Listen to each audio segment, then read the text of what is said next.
action.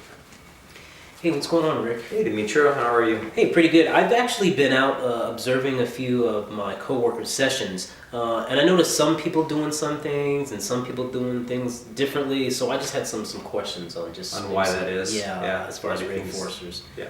One of the big ones is I see a lot of people using timers.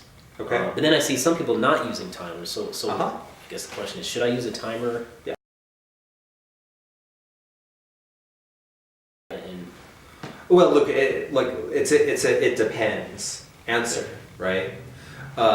There's certainly some things that you get as a benefit by using a timer, and then there's also things that are, potentially,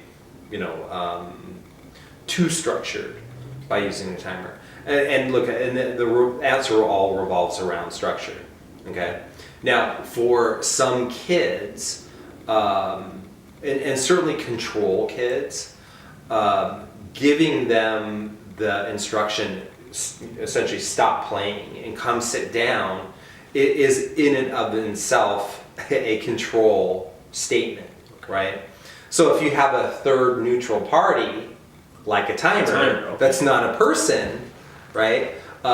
Potentially that kind of diffuses the control aspect of coming and sitting down to work. Okay. So it's not you that told me to come sit down, it was the timer. And I'm okay with the timer telling me to come sit down, as long as it's not you. Okay. Right? And I'm less likely to get into a battle. Now, there's another aspect that's just more fundamental. Some people write data and do that kind of thing, and then they'll lose track of time. So when you have a timer, it just reminds you time to have the kid More for the sit down. staff. Yeah. I see what you're saying. It's more for you sometimes than for the kid, Okay. because it's just a reminder that this amount of time has gone by, and I need to have the kid come back and do some work. Okay. So those could be potential reasons to use a timer.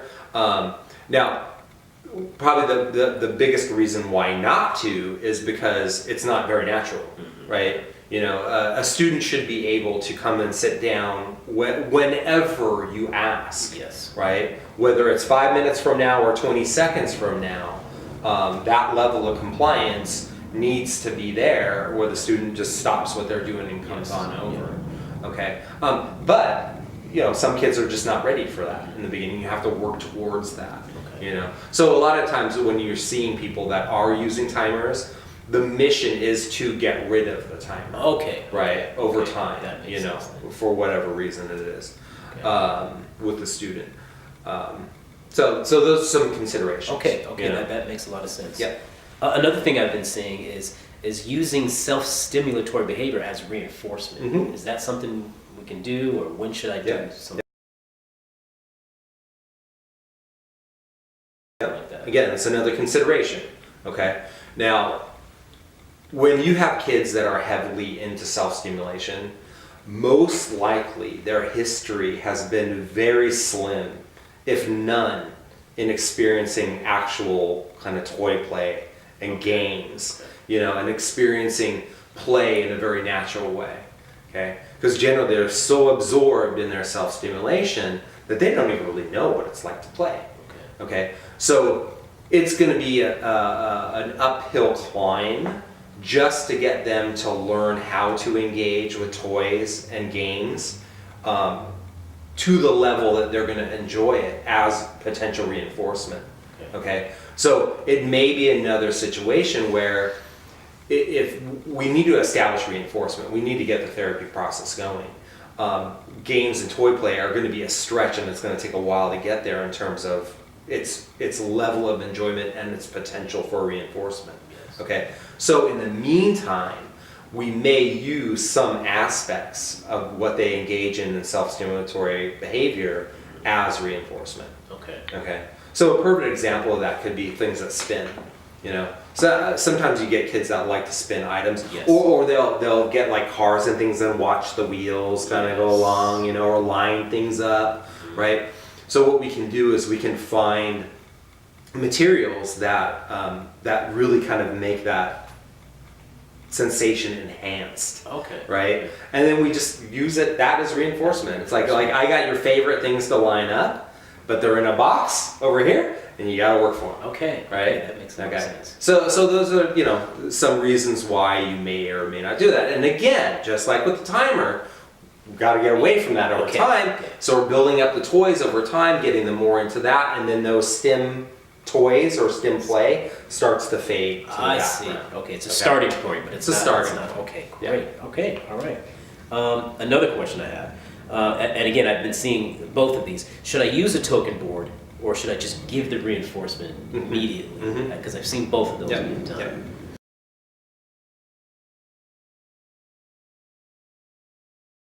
Yep. Look, that question revolves around rates of reinforcement.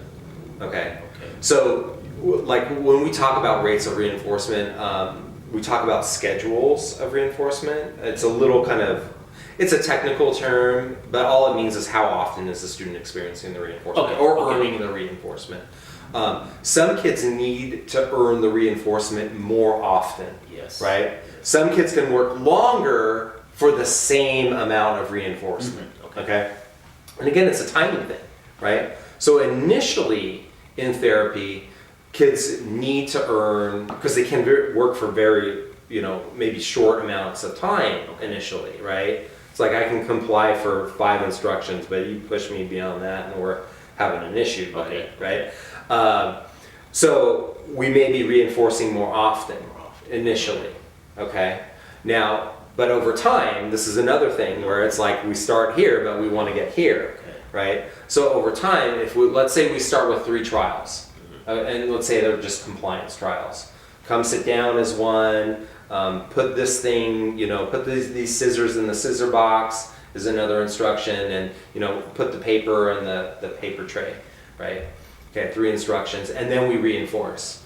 Okay, and that's a rate of reinforcement initially. Okay, now the kid starts to do well with that, right?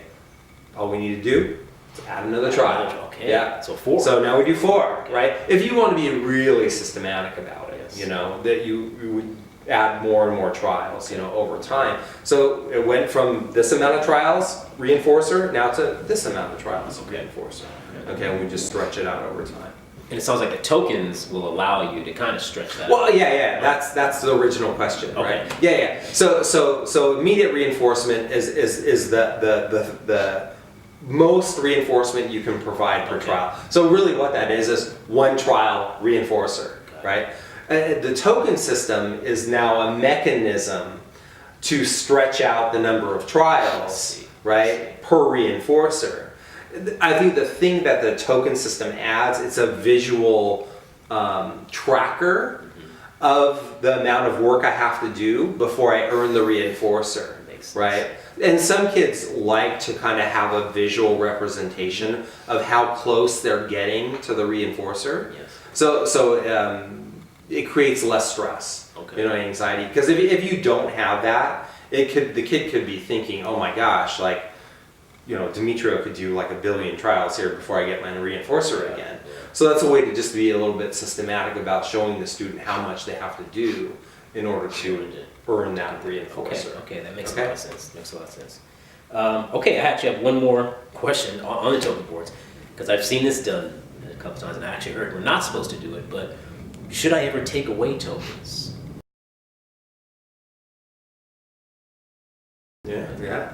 Again, it depends. Okay. Right? See, the reason that you wouldn't want to take away tokens is now you're adding a punishment element to the positive reinforcement system. Okay? So if you never take away tokens, okay, the token board is a purely positive reinforcement system. Okay?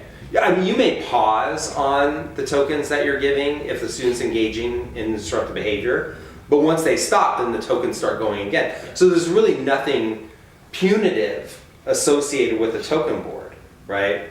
Maybe you can make the argument that withholding tokens is a punitive thing, but I don't think kids conceptualize it that way.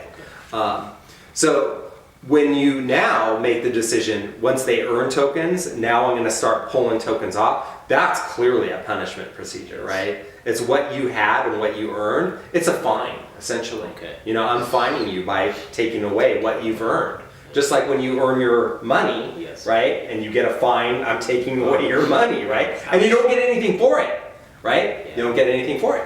Okay, it's purely punishment. So now you're adding that element to the token system. Okay, so then the question becomes, why would I do that with certain kids and why wouldn't I do it? Yes. So to me, what it boils down to is it going to have an impact on the student's behavior, okay? And is the reaction not going to be so extreme that the student's just going to want to give up altogether? Okay. Okay? So generally, those are kids that have been in therapy for a while, right? I see. You know, they've experienced enough punishment procedures where, you know, they're like, they get it. They're like, yeah, if I blow it, then I have to pay for it. So if I have that kind of student that knows what punishment is, doesn't get overly freaked out about it, I may, just as a simple visual consequence, pull a few tokens off here and there, you know, as a way to consecrate, disrupt the behavior, you know. But again, it's the kid that's ready for it. Okay. You know? Okay. That And it makes is a sense. natural consequence. Yes. You know? Okay. Like I said, getting a fee, you know, a late fee or a ticket or Yeah. Right? Those Those are- remember those Blockbuster late fees? yeah, Man. yeah, that happens in the natural environment. It's a natural consequence. Okay. Yeah, All right. Well, I think that's all. I really feel ready. I appreciate your time. great.